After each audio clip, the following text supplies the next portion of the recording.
კეთა 10 სოფელი შენ ვასწავლო აი ადი საზღვარი საიდან იწყება მე ონებაც ვიცი საზღვარი თურქეთ საქართველოს შორის რუსეთ-ოსმალეთის ომის შემდეგ გავლეს და ერთი ხეობა ორად ზემო და ქვემო მაჭახელად გაყვეს 16 სოფლიდან 10 საქართველოს ტერიტორიაზე დარჩა 6 კი თურქეთის რესპუბლიკის საზღვრებში მოექცა მალაყმიეთი დარჩა აქეთ ჩვენ დავჭი წასულები იქეთ ლამაზი მხარეები აქეთ დარჩენილია ჩემი ბიაკახიძე არის და აქ ჩხუტუნეთიდან არის საქართველოში გაღმა მცხოვრებ ნათესავებთან ხშირი ურთიერთობისთვის გამოგმა დარჩენილი მაჭახლელები სოფელ ხერთვისის სასაზღვრო გამშვები პუნქტის ამოქმედებას ითხოვენ. ამბობენ, რომ ახალი საბაჟო ხეობაში სავაჭრო ურთიერთობებსაც გააღრმავებს და საქართველოში მოსახვედრად მათ დროსა და მანძილს შეუმცირებს.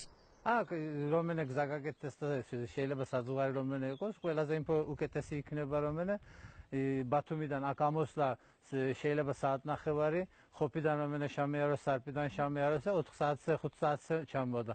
მე ეს წვანეგზიდან ჩამომცდელ ტურისტები აქედან არ დაბრუნებდნენ, შეიძლება რომენე აქედან ადვილად ბათუმშიც შევლენ. მაჭახელი ყველაზე ის არის რომენე as UNESCO-ს ბიოსფერ რეზერვალანი რომენე არის, მაგისტინ ყველას უნდა აქ ჩამოსვლა. ქართული მაჭახლის ხეობის მკვიდრისა და ხელვაჩაურის საკრებულოს ყოფილი თავმჯდომარის როინ მალაყმაძის თქმით, საქართველოს ტურისტულ რუკაზე მაჭახლის ხეობის გაჩენისა და ტერიტორიის ნაკრძალად გამოცხადების საფუძველი სწორედ ხერთვისზე გამავალი მწვანეგზა და მეზობელ ხეობაში ტურისტების მზარდი ნაკადი გახდა. ტურიზმის განვითარება ეს იქნება დამატებითი შემოსავლის წყარო ადგილობრივი მოსახლეობისათვის, ქვემო მაჭახლის მოსახლეობისათვის. მით უმეტეს ჩვენი სოფლები ახლოა ქალაქ ბათუმთან. ქალაქ ბათუმში შესული ტურისტი შესაძლოა რომ შემოვიდეს ქვემო მაჭახელშიც და უფრო მეტიც ის გადმოვიდეს ასევე ზემო მაჭახლის სოფლებში. თურქეთის მაჭახლის ხეობაში ვიზიტორთა რიცხვი ყოველწლიურად იზრდება და ადგილობრივების თქმით 50,000 აღწევს. აჭარის ტურიზმის დეპარტამენტში ფიქრობენ, რომ ახალი გამშვები პუნქტი ტურისტებს ხეობის ქართული ნაწილითაც დააინტერესებს და ვიზიტორთა რიცხვს გაზრდის რეგიონში. მაჭახლის ხეობა და ეროვნული პარკი ესაზღვრება თურქეთის მხარით დაცულ ტერიტორიას, ჯამილის ბიოსფეროს, რა თქმა უნდა, რომელსაც ბევრი ტურისტი და ვიზიტორი ყავს, თუ დამატებითი სასაზღვრო პუნქტი გაიხსნება, რომელიც საშუალებას მისცემს თურქეთის მხარეს დაცულ ტერიტორიაზე მყოფ ტურისტებს დაათვალიერონ ჩვენი ვთქვათ რეგიონი და ამ შემთხვევაში ეწვიან მაჭახლის ხეობას, რა თქმა უნდა, ეს ხელს შეუწყობს ზოგადად ტურიზმის განვითარებას და დამატებითი ტურისტული პროდუქტი შესაძლებელია გახდეს იქ მყოფი ტურისტებისთვის ჩვენი ტურისტული პროდუქტები. მაჭახლის ხეობაში თურქეთის რესპუბლიკა საქართველოსთან სახელმწიფო სასაზღვრო გამშვები პუნქტი უკვე აქვს და მისით მხოლოდ თურქული მხარე სარგებლობს. ისიც განსაკუთრებულ შემთხვევებში, მაშინ როცა დიდ თოვლობაა ზღვის დონიდან 2400 მეტრზე მდებარე სოფელში. საქართველოს საზღვარზე ჩასვლამდე ჩვენ იმას ვიხჩევდანთ, ავადმყოფი იყოს, ვარაცხა იყოს, გაწუხებულზე საქმე გექნება ზეიდან ვეგედეხვალ თითბრინავი არ მოდის.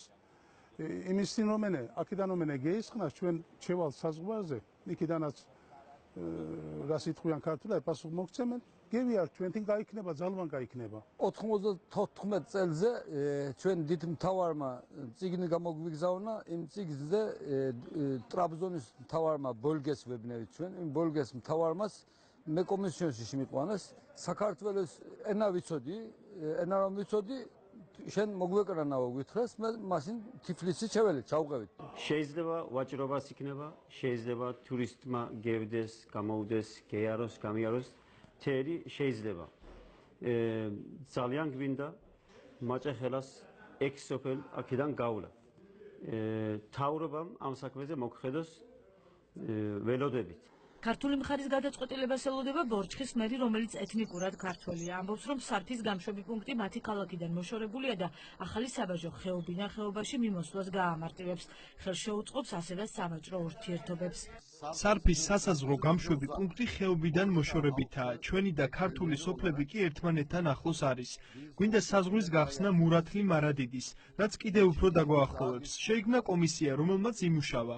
ყველაფერი უკვე მზად არის. ახლა ქართული მხარის გადაწყვეტილებას ველოდებით. მაჭახელში არის 6 ქვემი. 6 სოფელი. მარადიდიდან კარი გავსნათდეთ. 24 წლიანი სამუშაო პროცესი ისევ გრძელდება. აჭარის მთავრობის თავმჯდომარე ამბობს, რომ ამ ეტაპზე პროექტის დეტალური განხილვა მიმდინარეობს. ზურაბ პატარაძის თქმით, ახალი საბაჟოს გახსნა მნიშვნელოვანია, მაგრამ იგი დიდ თანხებს საჭიროებს. საზღვარი საკმაოდ დატვირთულია, იცით რომ სარფის საბაჟოზე მიმდინარეობს სარეაბილიტაციო სამუშაოები. ვიმედოვნებთ, რომ ძალიან მალე მოხერხდება საბაჟო პუნქტის გახსნა თურქეთის მხრიდან. თუმცა რა თქმა უნდა არანაკლებ მნიშვნელოვანი არის ახალი საბაჟო პუნქტის გახსნა. მიმდინარეობს პროექტის დეტალური შესწავლა, დამუშავება, ვინაიდან ეს არის საკმაოდ მნიშვნელოვანი და საკმაოდ დიდ თანხებთან დაკავშირებული პროექტი.